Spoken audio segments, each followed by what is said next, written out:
Alright guys, here it is, the Gundam G40 Industrial Design version. This is the new HG that comes wrapped in tissue because as I heard it from the Bandai rep at the GBWC finals there in Tokyo, he said the box for this, just like the finish that they made for the box, is so easily damaged. They're packaging them like this just because of that, so I think it's going to be a little bit tricky to take this off. There we go. So I don't know if I should be wearing gloves so I'm not getting fingerprints on this, because I'm sure once I touch that it's just going to be fingerprints all over the place. But that is some impressive box art, I gotta say. It doesn't show the Gundam at all, but I guess it just doesn't really need to when you got box art as impressive as that. Now this, guys, if you guys are unaware, this is a collaboration design for the 40th anniversary of Gundam, and next year being the 40th anniversary of Gunpla, between Ken Okuyama, who is a famous industrial designer, most famous for designing a Ferrari, I think, and then also just between the Bandai. So their collaboration to design this new kind of take on the RX-782. Now interestingly, it doesn't say anywhere on the box like RX-782 Gundam Industrial Design version. It just says Gundam G40, so it's not, I guess, actually a different take on the Gundam. It's supposed to be its own different Gundam, I guess, apparently, sort of. But anyway, another good reason for them to make this box so special is just because it is a limited production. It's sort of like a P-Bandai kit, basically, where they're only doing the one run of it as far as I know. But I did also, again, hear from the Bandai rep that if it sells really well, they may produce it more in the future, but he wasn't sure. So for that reason especially, I decided to pick up one of these kits. At first I wasn't going to, because I wasn't really too into the design, but after hearing that it was just going to be a limited release, I thought, well, if I decide I want to check it out later, it's probably going to be expensive and hard to get, so I better get one while I can. So as always, a big thank you to USA Gundam Store for allowing me to pick up one of these. As I know, for the moment, this kit is sold out on USA Gundam Store, but if we can get some more in, hopefully you guys can get your hands on that. But you can check out the site anyway and see if you can find anything else that you might be interested in. You can save 10% off everything there on the site using my coupon code ZakuAurelius10. So just taking a look around the box art here, the rest of it, you just have that really awesome chrome silver here on the side. On the top, you don't have anything up here. But over here on this side, just kind of the same thing with the silver. On the bottom of the box here is the only place we actually have some pictures of what the kit is going to look like itself. So here we have the text in Japanese and in English. So if you want to read that, you can have a look at that. And then here's how the design looks. Now, again, not really super into the design, but I think when it's posed, it looks much more impressive. Just because when it's posed is when you can really kind of see all the amazing engineering that went into this kit. And it is very amazingly engineered, I'll say, despite whatever you think of the design. So that's going to be the highlight of this kit, is all the engineering, just the build of the kit itself. So there you go. It looks really cool, just as a feat of engineering, I guess. And then so a little bit more there just about that. I got some really super tiny pictures, I guess, just from the production process. Oh yeah, because this also includes a special book inside here as well. I forgot about that. So yeah, they're at the GBWC event in Tokyo recently. Before they did the award ceremony, they had Ken Okuyama there, and also some singer, I don't know who he was actually, there. And they gave a special presentation all about this Gundam, and that was just pretty impressive just to kind of hear from him. That was another reason why I decided, okay, I'll give the kit a chance. I'll check it out just to hear him talking about the production process and everything there with the Bandai rep. So that made me just decide, all right, well, it sounds interesting enough. I'll give it a try. So here's another interesting part of the box here. You pull it out, you got this kind of inner box, which is something we don't really ever particularly have with kits. So you got just a couple runners here. Looks like a pretty standard amount of runners for an HG kit. Essentially, you have this is your kind of inner box, very interestingly shaped, I guess. Oh, it's made like that to kind of keep the book in there, I guess. Anyway, so here's the just instruction manual for the kit itself. So you can see there's the silhouette of the Gundam, just kind of there in the background. Very cool. You have the 40th anniversary of Gundam here, and then the new logo for the 40th anniversary of Gunpla down there at the bottom. On the back, just it says here, the various configurations of this product underwent an examination of forms and mechanisms by Ken Okuyama Design.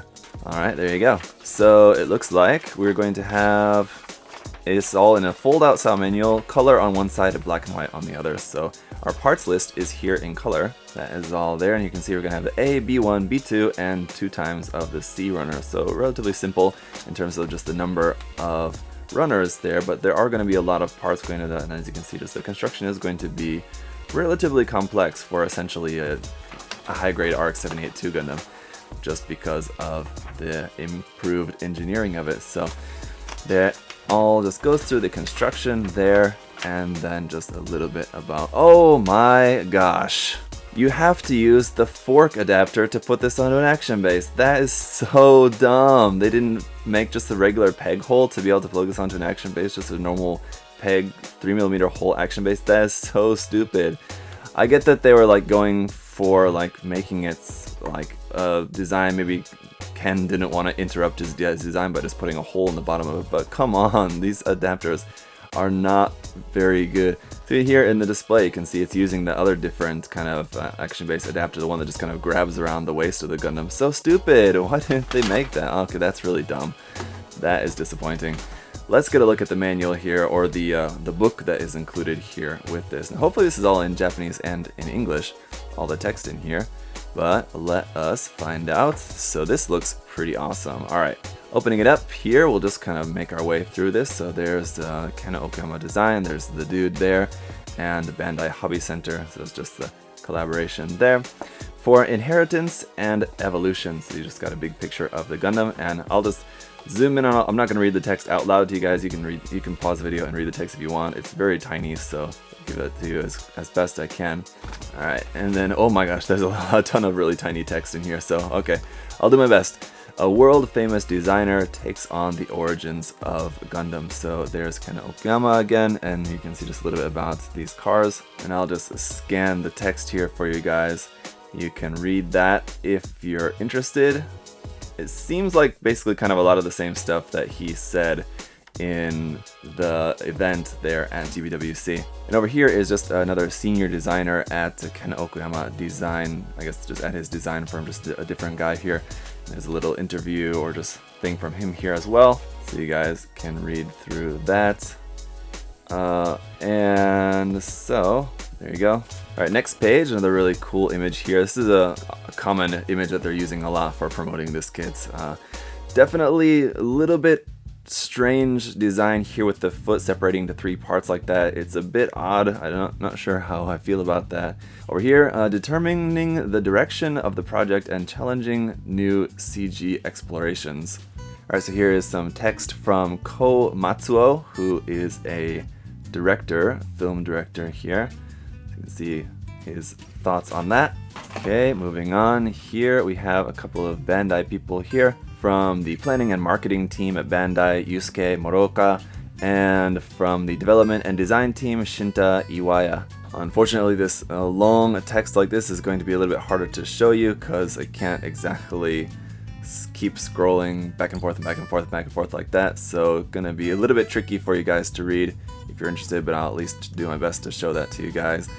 And then down here, once again, so you'll kind of have to maybe scroll back and forth frame by frame in the video here if you want to read that, so sorry about that. Over here is the Bandai Hobby Center, where hopefully next year I'll be visiting there to make a video or 2 or 3 or something. I don't know exactly how it'll go, but hopefully I'll be able to visit there next year and make some videos for you guys. That is a project plan that is currently in the works. Over here, the creative process of the G40 was conceived through clashes of wills. Alright. And then we have realizing the commitment of creators through realism and craftsmanship. Sorry for the very reading heavy episode here for an unboxing video, but just wanted to put this out here, give you guys this in case for anyone who's interested in reading all this. I know there's some of you guys who must be interested to actually read all of this stuff. Then we get into some of the actual design works here, so this is pretty cool, pretty interesting to see some of the sketches here that were made for the design of the Gundam. And it says just recreating the origin of memories here. So there is the text here for this section. Alright, and then we're getting into the CG rendering of the design, and here it looks like we've got some maybe different versions of that, just kind of different variations that I went through for the design process. He's talking about the G40 design with different arrangements. So I'll just kind of scan through these so you can check these out. It's pretty cool to see just some different sort of variations of the design a little bit. I like that one. It's pretty cool. And that one's looking a little bit goofy. And then the last one there, pretty sleek. And then our big finished product there, you can see with the little person, just to kind of get a sense of the real world scale for that. Hopefully Bandai doesn't make a giant 1:1 scale version of this just because it's so ugly. I'd rather them get to work on making like a 1:1 scale Zaku or something, personally. But the top of the head, which is pretty interesting, how it's just kind of a one solid camera thing there on the top of the head, and with a camera that apparently would probably just move back and forth there on the top of the head. So interesting design aspect for that. Here you can read about that, and then down here about the legs have an important purpose. Then over here just some more about the legs and the feet, all of that there. You got some design work here for the backpack, the head, the core fighter, how the core fighter is going to fit in there. Now, one important point while I show you guys the text about this, I'll talk a little bit about something that he mentioned during the event there at GBWC. Now, he mentioned that in the early stages of the design process, they had to decide which scale they were going to make it, whether they were going to make it master grade or high grade or whatever like that. And he said one thing that was a determining factor was that they wanted to design a core fighter for it as well, but they didn't really have enough time, so that's why they ended up making it an HG, because they didn't really have enough time to design the whole core fighter aspect of it as well. But then later, at the end of their presentation, he mentioned about how they're still working on the core fighter for this design.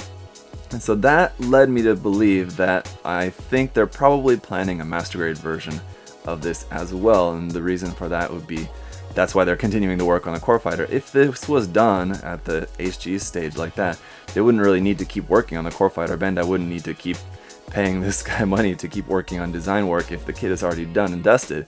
But if they're all working on making the master grade iteration of this, which is going to use the core fighter, then you know that seems like that makes sense to me anyway. So we'll just have to see if the master grade of this does actually come out or not, but if it does, you heard it here first, my guess about that. But anyway, some really cool illustrations here of the cockpit as well. That's actually really quite interesting there. Those are pretty cool. And then over here of the weapons, the new beam rifle, well, it doesn't really look all that different. I do like it. The new shield is also kind of interesting. I do sort of like that as well. The design work for that, and you can see how the beam rifle fits into the back of the shield like that. I'm not sure if the actual kit does that. It does it in the design here, but we'll see if the actual kit is also able to do that. I am not sure. And then it says the industrial design created from the perspective of the future and reality. So just some photographs of the actual kit here, and it's interestingly like not painted or pen aligned or anything at all. It's just a bare plastic kit. So just showing that off. A couple more little bits of text over here and down here. And then we have another nice big photograph of the kit over here. Now there's many things to point out about the design that I like and don't like, but one thing that really sticks out is this bobblehead that he's got up there, how the head is just kind of sitting up very high above the body, and it's also just quite big in proportion. So anyway, but then on the next page over here, you can see it's not really quite as noticeable once you get that into an action pose. So once it's posed up, a lot of the aspects of the design that I don't personally care for just kind of fade away for the most part. So that is good. You can see another really cool pose here with it kneeling down, pulling out the sword from the backpack like that. Looks cool. And then here at the back, we have also the color guide for that. So there you go. Looks pretty cool. That is all in Japanese and in English. And the G40 special movie, of which we saw a very short clip of that so far. And what's disappointing about this is that it's not showing any pictures of the Zaku from that as well. There was also Char's Zaku 2, which appeared in the short clip that we saw at the presentation at GBWC. But in this book, unfortunately, it's not showing the Zaku 2. Now, it is mentioning about the Zaku 2 here. And it says, notice the contrast between the depiction of the Gundam and Zaku 2. But unfortunately not actually showing that here in the menu. But the stills here do look pretty interesting. There, here, and there, like that. And then finally on the last page here, the evolution must go on. So just kind of a timeline there of the Bandai Gundam Factory there. And the new one coming next year, the Gundam Factory Yokohama, just opening up next year, where that's where they've moved the 1:1 scale Gundam, I believe. So it's where they're gonna have the moving Gundam there at the Gundam Factory in Yokohama. So that'll be pretty amazing. Alright, so now that that's all done, let's get a look at the runners.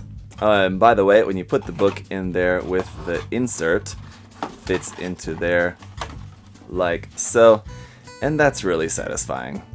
Alright, so there's no polycaps for this kit at all, but we do have a small sticker sheet here. You have two options for the eyes. As you can see, you can choose between yellow or pink eyes. Then you have a pink sticker there for the camera across the top of the head, and then the little sticker there for the front of the crotch, red with the little yellow V on it, unfortunately. Then we got SB13 for our standard clear pink beam saber effect parts. And then runner A here is a big 4-color runner. We've got just a few parts of blue up there at the top. It's in a nice kind of a little bit lighter blue.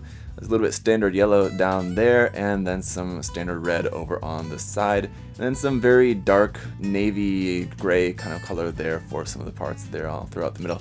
The runner marking for these is just HG 144 scale Gundam G40. Runner B1 here is in this kind of off-white. It's in that slightly minty green tone of white here that we see for like the old gym designs and things like that.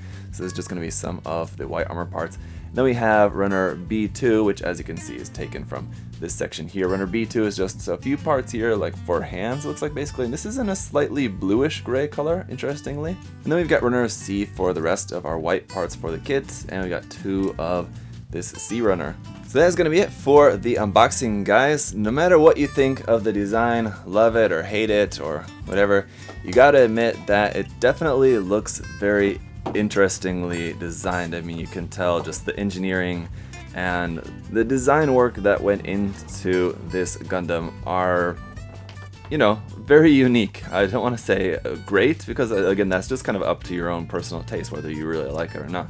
It's definitely impressive though. I mean, it's a cool collaboration. Bandai's trying new things. That's always better than not. So got to give Bandai props for putting out a really pristine looking product here. Now it is coming at a price. It is a pretty expensive HG kit at around $30–$35 around there for an HG kit. That's quite a lot, but you gotta, I guess, just take into account just all the money, probably production costs that went into this, and you do have a pretty nice product here. So I'm looking forward to building this, guys, and I will be live streaming the build of this, so just make sure you follow me on here and just other social media so you can make sure you don't miss the live stream build of this, and then we'll have the review coming out for you very soon after. So thank you all so much for watching, and I'll see you guys later. Bye bye.